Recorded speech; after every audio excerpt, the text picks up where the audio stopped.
Assalamualaikum warahmatullahi wabarakatuh. Kembali lagi Warahmatullahi. di Nusantara Ramadan bersama saya host Bagus Kurniawan dengan Mas Bro atau Ustadz nih? Iman atau dipanggil Mas Bro. Asiknya dulu nih Ustadz. Yang asik yang pastinya yang dikenal di kota Deli Serdang atau di Sumut salah satunya karena saya bukan orang Sumut. Saya asli orang Jawa Timur. Di sini biasanya yang dikenal itu saya Mas Bro. Mas Bro, gaul banget nih. Nih kayaknya pecinta-pecinta anak muda nih Ustadz. Ya karena dari anak muda itulah negara kita bisa berkembang kan. Oh, hati-hati. Itulah. Seperti ucapan Soekarno nggak nih Ustadz? Soekarno ya, Iya, itu Soekarno, betul, benar kan? Soekarno. Oh, kusiapkan pemuda nih. Bisa Belikan lancar, ya? saya 10 pemuda. Bukan kata-katanya berikan saya 10 kiai, tapi berikan saya 10 pemuda. Akan saya gentarkan dunia. Dalam tuh Ustadz ya. Oke, apa kabarnya nih Ustadz nih? Alhamdulillah sehat walafiat. Jadi Mas Bro, sehat Mas Bro? Alhamdulillah sehat. Kayaknya keras banget nih panggil Ustadz nih. Jangan panggil saya Ustadz kayaknya. Karena kalau Ustadz ini kan terlalu menurut diri saya ya, tapi alhamdulillah selama di Medan ada kosakata baru. Apa tuh Mas? Awak lah ya kan, bahasanya awak gitu Awak, kan. Nah, itu kayaknya kalau dipanggil Ustadz terlalu tinggi gitu. Ya, kayaknya lebih enaknya Mas Bro aja lah. Mas Bro. Iya. Tapi kalau misalnya agak beponi sedikit kayak saya ini kayak mana tuh Mas Bro? Opa kan mungkin dipanggil ya? Kayak Korea-Korea gitu Mas. Kalau Ustadz itu jangan dilihat dari pakaiannya, tapi Waduh. dilihat dari akal, akhlak, dan keimanannya. Aduh ketampar deh Mas. Enggak. Soalnya fashion biasanya nomor satu nih anak-anak muda tadi kan. Ya, yang pastinya kita jangan melihat dari anak muda itu dari pakaiannya ataupun dia dari gayanya, tapi bagaimana dia menjaga akhlak dan perkataannya. Masya Allah, perkataan balik lagi tuh lisan nih berat banget nih. Al-kalamu yang fudu malatang fudul ibar, seperti kata-kata Rasulullah, perkataan itu dapat menembus apa yang tidak bisa ditembus oleh jarum. Jadi terutama manusia itu adalah menjaga lisan, apalagi tentang Ramadan ya. Yang pastinya Ramadan itu salah satu kunci itu adalah menjaga lisan. Berat nih, apa masih cuman lagi dia dibilangnya ya Mas, ketika kita di bulan Ramadan ya nggak mungkin kita nggak bersosialisasi gitulah. Yang pastinya sosialisasi itu bukan berarti di bulan Ramadan tidak dibolehkan, akan tetapi bagaimana sosialisasi yang baik. Salah satunya ya mengkaji kajian-kajian Islami ataupun membahas tentang yang patutlah untuk dibahas gitu. Jangan sampai membahas tetangga ataupun membahas tentang ya masalah-masalah yang tidak wajib kita bahas lah gitu. Berarti memang silent itu penting ya, Ya. Mas. Walaupun istilahnya sesuatu hal yang memang harus kita sampaikan, terkadang gimana ya? Saya sendirilah gitu, untuk menyampaikan itu memang terkadang berat, dan untuk berdiam diri itu sangat luar biasa, nahan itu berat ya Mas, menurut saya ya Mas ya, sebagai masyarakat awam gitu kan. Terkadang apa yang kita lihat, kita nggak bisa untuk mendiamkan diri mulut ini. Padahal kita tahu nih ya, gigi udah sebagai pagar, bibir sudah sebagai pagar juga nih. Ya. Bagaimana? Tapi kalau menurut saya itu seperti kata-kata kitab yang pernah saya pelajari waktu di Pondok Pesantren Salafi Tri Bakti At-Taqwa, yaitu kitab Al-Ala. Intinya kitab ini kitab Jawa ya, tapi kitabnya namanya kitab Al-Ala. Itu menyampaikan kalau ada teman yang baik cepat dekati, kalau ada teman yang buruk cepat jauhi. Apalagi dengan kondisi sekarang ini, bahasa-bahasa yang maaf katanya, khususnya saya sendiri di Medan, itu sudah tidak asing lagi yang namanya BI, dan gak asing lagi yang namanya anji.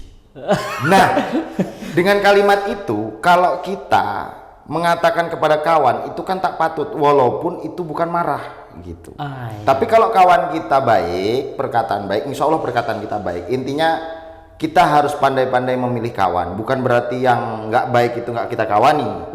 Karena salah satu dakwah itu ya kita harus bisa mengislah atau membenarkan kawan-kawan kita yang lagi salah. Mungkin yang bisa saya ambil kesimpulannya Mas Bro tuh seperti kita bukan tidak mau mendekatin orang-orang yang mungkin menurut kita, waduh, mungkin agak bahaya nih kalau kita ikutin pergaulannya. Cuman lebih kita berteman gitu, berteman, tapi jangan diikutin yang buruknya. Bukan ya, seperti itu ya seperti itulah.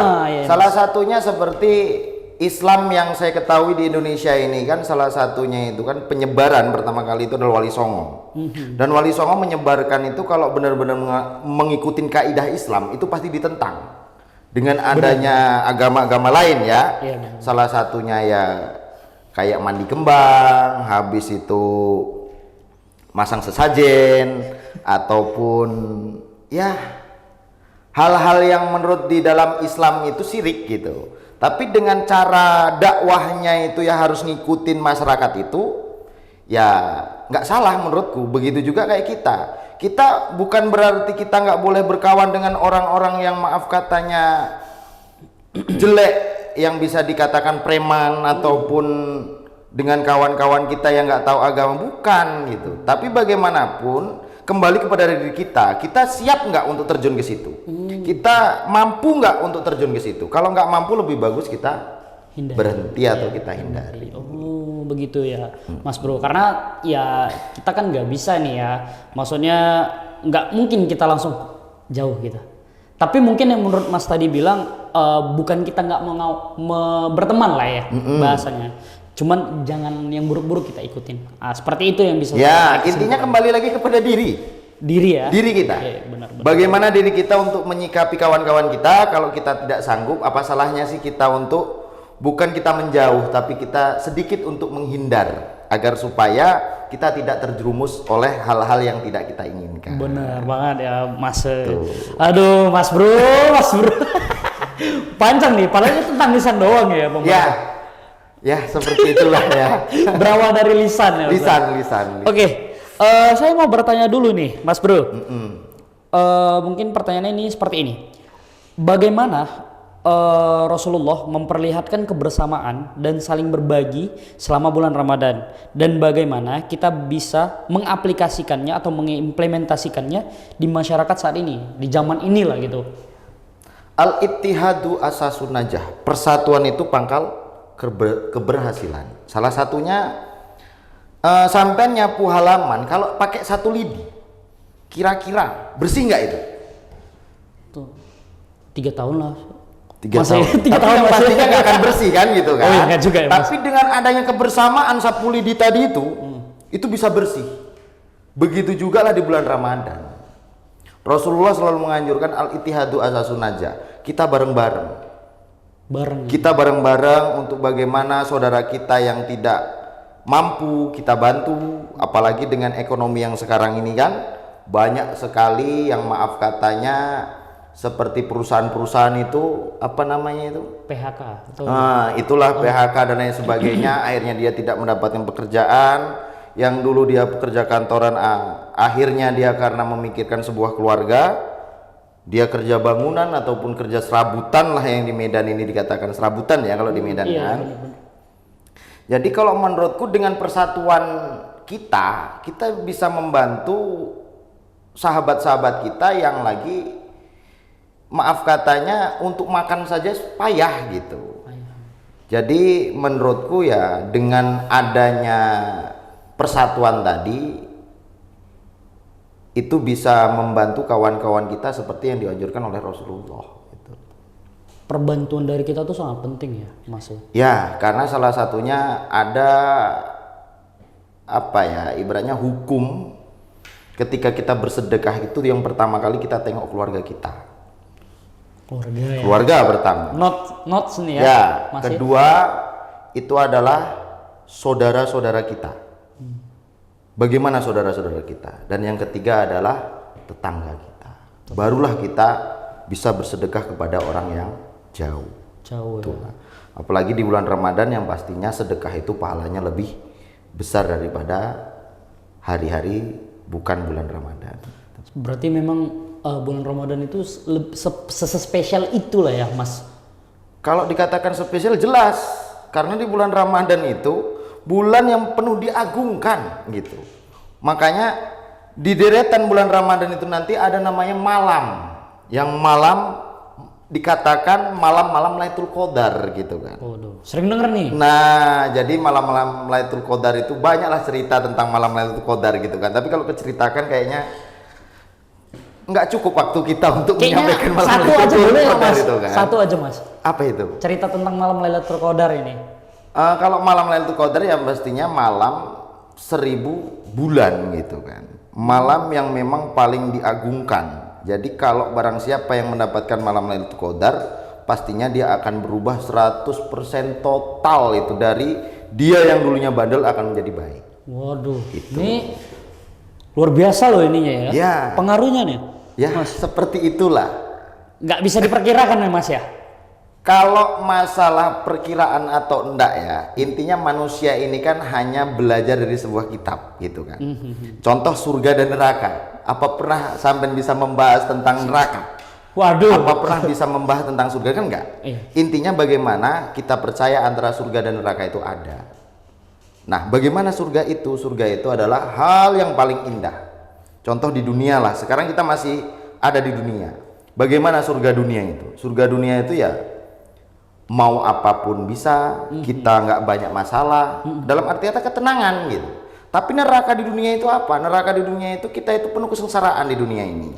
Itu sih kalau menurutku. Jadi kalau malam Lailatul Qadar itu nggak semua orang mendapatkan, dan nggak maaf katanya orang yang mendapatkan itu dia paham tentang aku mendapatkan malam Lailatul Qadar, enggak gitu.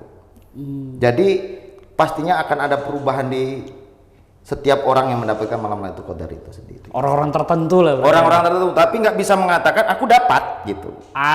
Tidak bisa Nah, nggak mengatakan bisa, aku. nggak bisa. Nggak bisa. Makanya ya kayak kalau Ustadz pasti masuk surga, enggak gitu. Jadi malam Lailatul Qadar orang yang taat menjalankan puasa sampai 30 hari ya, nggak ngerti nih. Sekarang 29 atau 30 hari nggak ngerti nih. Belum tahu Yang nih, artinya Mas. puasa Ramadan sebanyak 30 kali. Iya. Nah, nggak semua orang yang melakukan ibadah bulan puasa 30 hari, ibadah maaf katanya sholat sunnah ataupun kajian-kajian yang di dalam Ramadan kita jalani terus mendapatkan malam Lailatul Qadar, nggak semuanya dapat semua, gitu. ya, Mas. Bisa jadi orang yang maaf katanya dia nggak baik dia dapat gitu. Pernah nggak dengar bahasa ataupun cerita ada seorang perempuan yang dikatakan dia pelacur, dia memberikan makanan kepada anjing, dia masuk surga? Sering dengar. Pernah dengar kan hal Pernah, itu kan? Nah begitulah, berarti kan apa? Menanamkan kebaikan. Makanya di bulan Ramadan kita harus banyak untuk menanamkan sebuah kebaikan. Notes nih mungkin ya Mas. Sekecil apapun itu dihargai ya Mas. Betul. Wow, Masya Allah. Yang pastinya kita jangan mengatakan bahwasanya kita mendapatkan pahala segini, kita dapat pahala segini. Nggak usah itu. Hanya Allah lah yang tahu. Yang pastinya nggak usah dihitung-hitung lah pahala itu. Boleh ditanya nggak di sama malaikat sebelah itu? Berapa? Kalau sampai seperti itu kayaknya saya nggak berani. Karena saya belum pernah melihat luar malaikat biasa. itu kan. Belum pernah ya Mas. Iya. ya? Kalau udah hati-hati Mas. Mungkin saya ada pertanyaan nih Mas. Apa itu? Tentang surga dan neraka tadi Mas. Mas bilang mungkin untuk nerakanya dunia itu mungkin kesengsaraan.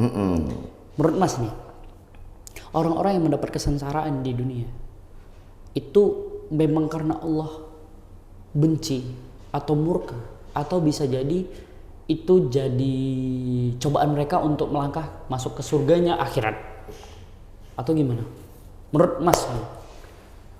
Maaf katanya tentang neraka tadi itu orang yang sengsara di dunia karena ekonominya atau karena apanya? Ekonomi lah, mungkin Ekonomi. kita tarik lah ekonomi. Kembali lagi kalau kesimpulan ekonomi sengsara di dunia tentang ekonomi, kemudian dia kok dikatakan itu neraka di dunianya, Iya, itu dunia. tidak. Tidak ya Mas. Itu tergantung kepada manusia itu sendiri, karena Allah sudah memberikan jalan, akan kuangkat derajat bagi orang-orang yang berilmu. Jadi gunakanlah ilmunya. Insya Allah kalau kita bekerja dengan menggunakan ilmu, ya kita nggak akan sesengsara yang bisa kita lihat dengan keadaan yang sekarang. Iya sih. Itu sih. Nah yang kedua, aku yakin ya, aku bisa cerita, boleh aku cerita sedikit tentang orang tua. Salah satu orang tua itu adalah kunci kesuksesan. Kunci Mas. Ya. Jadi pernah saya ini di pesantren, salah satu pesantren Gontor. Nah disitulah memang bodoh lah, maaf katanya, nggak paham sama sekali saya namanya pelajaran. Tapi di saat ujian saya meminta doa kepada orang tua, disitulah dimudahkan dalam ujian itu, dan saya mendapatkan nilai yang terbaik lah dalam arti kata. Masya Allah. Nah begitu juga kebanyakan kawan-kawan kita yang sekarang bisa kita lihat bagaimana ekonominya baik ataupun dia buruk, tapi kalau dia tidak melawan orang tua, insya Allah hidupnya itu lebih tenang. Tapi kalau kita melawan orang tua, khususnya kepada ibu kita, itu udah jelas kan, sekaya-kayanya apa akan hancur, enak-enaknya dia tinggal di dunia, pasti dia akan banyak masalah. Karena aku yakin dengan adanya hadis ridho robi fi ridhol walid wasyahatu robi fi wasatil walid, ridho orang tua, ridho Allah tergantung pada ridho orang tua, murka Allah tergantung pada murka orang tua. Jadi bukan berarti orang yang hidup di dunia ini dia sengsara Allah itu membenci, tidak. Tapi yang pastinya ketika memang kita menyayangi orang tua, Allah lebih sayang lagi kepada kita. Tapi kalau kita tidak menyenangkan hati orang tua, Allah akan membuat hati kita tidak tenang. Begitulah menurut saya. Jadi kesimpulannya ya, bagaimana kita harus mengagungkan yang namanya orang tua kita, harus menjunjung tinggi martabat orang tua kita. Itu sih. Paling penting loh orang tua ya. Iya.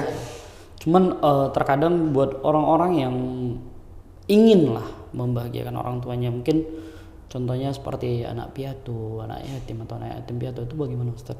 Apakah karena orang tuanya sudah tiada, dia tidak ada lagi kunci kesuksesan atau bantuan doa dari orang tuanya atau pertolongan Allah? Itu bagaimana menurut Kalau menurut saya ya Mas ya, orang meninggal itu bukan berarti dia meninggal seutuhnya, tidak. Tapi orang yang meninggal itu masih ada, yaitu rasa. Kalau saya selami dengan keilmuan saya sendiri, apa sih kok adanya Rasulullah? Karena aku ambil dari kata rasa. Rasa apa itu Rasulullah? Rasa ke Allah. Makanya adanya Rasulullah. Itu penjabaranku ya Mas ya. Nah, jadi begitu juga kepada orang tua. Orang tua kita meninggal bukan berarti dia sudah tiada, tapi dia masih ada di rasa kita. Jadi khusus yang saya sampaikan utarakan tadi tentang anak yatim piatu yang sudah tidak punya orang tua, apakah doa orang tua itu tidak ada, ataupun orang tuanya itu maaf katanya dengan tidak ada orang tua dia tidak sukses, itu tidak. Yang pastinya tidak ada orang tua ataupun adanya orang tua, itu kesuksesan tetap ada dalam diri manusia ketika dia menggunakan ilmunya. Itu udah janji Allah. Itu sih. Berarti ya buat kawan-kawan sekalian, jangan merasa ketika orang tua sudah tidak ada, jadi kalian tidak ada harapan hidup, mungkin begitu ya. Oh ya, Mas. Karena ya pentingnya tadi kita ilmu tadi itu, ya kita jadi tahu walaupun orang tua sudah tidak ada bukan berarti kita seenaknya di dunia ini. ya yang pastinya negara kita sekarang sudah memikirkan tentang pendidikan adik-adik kita. Yang bisa kita lihat tingkat SD, SMP, SMA ataupun MI, MT, SMA sampai perguruan tinggi, itu dia membuka lebar untuk sekolah tanpa biaya. Kan itu tergantung dengan ilmunya, kan Tergantung gitu. ilmunya Juga. Yes. Tapi kalau dia malas untuk menuntut ilmu, ya pastinya ya nggak dapat bantuan juga, kan seperti itu. Ya, Jadi kan? informasinya biar adik-adik semangat. Gitu. Itulah. Kita tetap semangat walaupun orang tua kita sudah tidak ada, tetap banyak orang yang mendukung. Iya. Bukan begitu ya, Mas? Iya. Cocok ya, Mas? Oke, Mas. Kita lanjut pertanyaan berikut. Saya mau tanya juga nih, Mas. Dalam kondisi zaman sekarang yang penuh dengan tantangan dan teknologi, bagaimana kita bisa menjaga kualitas puasa agar tidak hanya berpuasa secara fisik, tapi spiritual? Yang pertama itu adalah niat. Niat Kita. Bagaimana kita meniatkan diri kita benar-benar untuk berpuasa.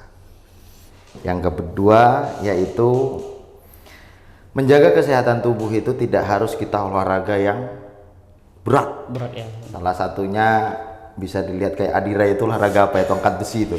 Kayaknya harus kayak gitu deh, Ustaz. Nah, kayaknya nggak seperti itu Oh, sih. nggak seperti itu Push up ya. 10 kali pun cukup untuk di cukup bulan ya. Ramadan kan seperti itu. Iya, Mas. Terus habis itu ya makan makanan bergizi kan gitu. Apalagi presiden kita sekarang apa coba?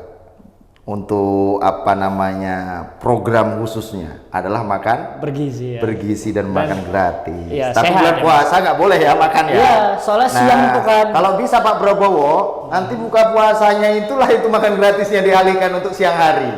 Boleh, Jadi, boleh teman-teman. siang kan program Prabowo makan gratis itu kan di siang hari ya kan. Di bulan Ramadan ini kalau bisa ya pas buka puasa kan gitu kan. Mungkin diadakannya di masjid atau sekolah juga ya, Mas. Ya. Benar. Bisa di masjid, bisa di sekolah. Dengan kegiatan mungkin sholat tarawih bareng tuh, Mas. Adik-adik kita yang seharusnya kan makan siang gratis. Mas bilang tadi mereka buka puasa bersama, makanannya gratis nih Ya. dari pemerintah, dialihkan di malam hari. Mereka juga buat kegiatan sholat tarawih bareng tuh. Ya, alhamdulillah kalau untuk Kementerian Agama sekarang ini dia membuat program tentang Ramadan. Salah satunya menerbitkan buku-buku Ramadan, apa sih kegiatan Ramadan, terus habis itu seperti kayak apa itu namanya menginap dia untuk bangunin sahur bareng-bareng, terus habis itu ngaji bareng-bareng di sekolah itu. Tapi itu biasa hanya tingkat SMA lah atau di MA gitu. Oh, di SMA. Ya, di SMA. Oke, Mas. Berarti masih ada lah kegiatan-kegiatan yang lainnya yang bisa dilakukan. Ya, kalau untuk masalah menjaga fisik dengan secara spiritual itu banyak yang bisa kita kerjakan, nggak harus seperti hari-hari biasa gitu kan. Nah, terus untuk masalah media tentang HP ataupun teknologi sekarang ini, yang pastinya ya dibuka kajian-kajian ataupun pelajaran agama yang pastinya untuk apa namanya media sekarang ataupun dikatakan era 4.3 atau 4.0 itulah. Awak pun nggak paham tentang teknologi ini juga kan. Karena memang dari kecil nggak pernah awak bermain di sekolah umum gitu. Jadi kurang paham namanya teknologi. Tapi yang pastinya saya dengar sekarang ini udah di era 4.3 atau 4.0 itulah. Jadi kayaknya Kominfo pun dengar kabarnya dia udah memblokir situs-situs yang tidak benar kan itu kan. Itulah keutamaan negara juga itu kan. Ya, benar. Adanya Kominfo itu juga kan. Jadi dengan di bulan Ramadan ini mungkin ya ditingkatkan untuk kita melihat pengajian-pengajian atau renungan-renungan Islam. Ya, kalau kita membuka buku bisa kita membaca tentang berdirinya Islam, sejarah Islam ataupun cerita-cerita tentang Islam sih. Artinya ya dibuat positif lah ya, Ya. Mas. Bener ya, Mas. Aslinya teknologi ini, Mas, kalau menurutku mau dibuat positif monggo, mau tidak dibuat positif ya monggo gitu.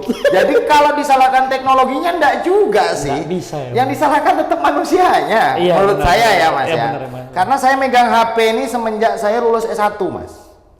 S1, Mas. S1 barulah megang HP. Waduh. Karena sebelumnya kami tidak dibolehkan pakai HP yang layar sentuh seperti ini. Zaman saya S1 itu masih BlackBerry gitu. Jadi yang punya BlackBerry itu wajib sudah S1. Kalau belum lulus S1 itu HP-nya titik-tweet. Jadi ya kayaknya tahu kan HP titik-tweet kayak mana, hanya Tahu. bisa SMS, telepon ya kan. Iya. Nah, kalau BlackBerry sekarang ini kan udah kayak sistem WA gitu Iya, kan. iya, Nah, benar-benar. sekarang dengan adanya HP canggih ini apalagi muncul pula itu aplikasi AI atau AI gitu. AI. Nah, ditanya pun kita lebih enak gitu Iya, kan. benar-benar. Nah, salah satunya sebelum datang kemari pun saya tadi tanya sama AI, ini dijawab sama dia. Oh, baru jawab, Mas. Iya, alhamdulillah ini tadi ada jawaban dari AI juga kan gitu. Itulah luar biasanya apa namanya teknologi ini. Jadi kalau teknologi ini kita nggak bisa disalahkan teknologinya. Gitu. Benar, Kita benar. salahkan manusianya gitu.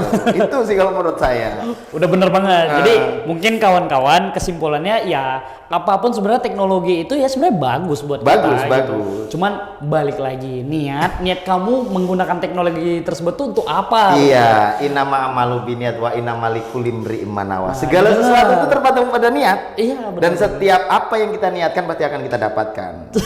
Oke kawan-kawan, jadi kesimpulannya udah dapat banyak banget nih dari Mas Bro. Ya. Nur Iman apa? Nur Iman. Oh Nur Iman. Ya. Imannya dijaga ya kan Mas, benar Mas? Alhamdulillah. Masih? agak Agak Iya. naik turun Iya. begitu. Makanya saya pun nggak bisa menyalahkan orang tua. Orang tua saya memberikan nama Nur Iman Budi Prayogo itu luar biasa aslinya. Panjang. Nur cahaya, iman adalah keimanan, budi itu kalau bahasa yang pekerti, Prayogo itu memiliki akhlak yang terpuji, prayogi gitu. Tapi untuk saat sekarang ini agak kurang semuanya. Gak apa-apa Mas. Cahayanya agak gerdup, imannya pun yangkus, pekertinya agak kurang. Tapi insya Allah di kemudian hari kita akan bangkit Oke. untuk seperti apa yang diniatkan oleh orang tua. Iya, semoga bincang-bincang kita ini juga bisa bermanfaat buat Amin, kawan-kawan. amin, didengar, amin, amin, ya. amin. Jadi buat anak yatim piatu kita tetap semangat. Kita tetap semangat walaupun tidak ada orang tua, tetap harus diingat Allah masih melindungi kita. Bukan Betul, begitu Mas? betul. Jadi semoga kawan-kawan bisa menikmatin hasil bincang-bincang kita dan semoga bermanfaat. Amin, Oke, amin. terima kasih banyak Mas Bro. Sama-sama. Assalamualaikum warahmatullahi wabarakatuh. Waalaikumsalam warahmatullahi wabarakatuh.